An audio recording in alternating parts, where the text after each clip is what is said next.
Ground Zero is the name given to the 16 acres where the Twin Towers of the World Trade Center once stood, a place where America was attacked and American citizens were murdered by a group of Islamic terrorists on September 11, 2001.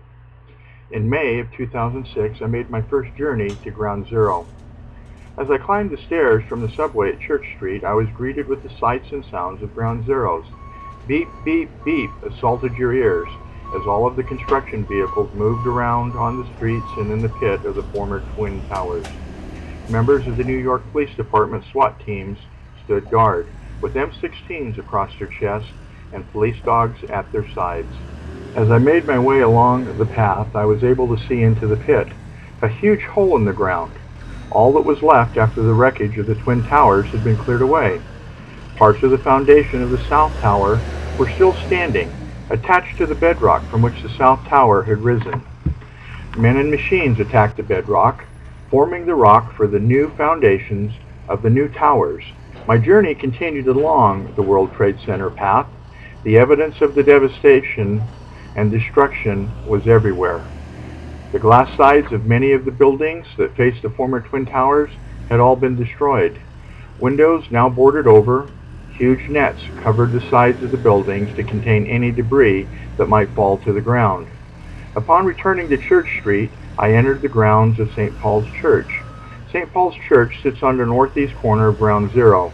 It is surrounded by a grove of trees that provides a quiet, restful place. These trees of St. Paul's, that dampen the noise from the construction site across the street, also protected the church on 9/11. I stood in the courtyard, amazed at the stories that were told of how the trees took most of the force of the collapsing towers and protected the graveyard and the church, which had served this community since its beginnings in 1766. St. Paul's also served those who survived and those who came to search for survivors. It became a haven from the horror and the devastation across the street, a place of peace and comfort, a place of refuge for those who gave so many hours digging through the rubble of the Twin Towers. On September 10, 2011, one day before the 10th anniversary of 9/11, I again returned to Ground Zero. Ascending from the subway at Church Street, the sights and sounds were different this time.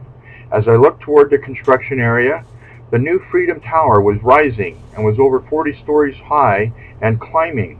Next to it, the second and third towers were also rising.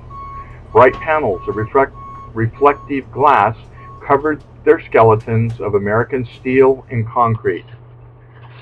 The fence surrounding St. Paul's was covered in white ribbons with the prayers of thousands of people. Thousands of visitors, with looks of awe and reverence upon their faces, walked around St. Paul's and the New World Trade Center. What once was a scene of death and destruction had become a place of faith, remembrance, and strength. I could feel the dedication of those who were working at this site to build a new monument to the American spirit. It felt to me that I was walking on sacred ground. As I contemplated and remembered the events of 9/11, I was overcome with a sense of pride in America. America, who had withstood an attack against her and showed her strength and resilience. America, with her head up high, proclaiming to the entire world that she is still strong and proud. I was very proud to be an American. I look forward to my next trip to Ground Zero, to see the buildings finished and the new monuments that will help you and I remember those who lost their lives on September 11, 2001.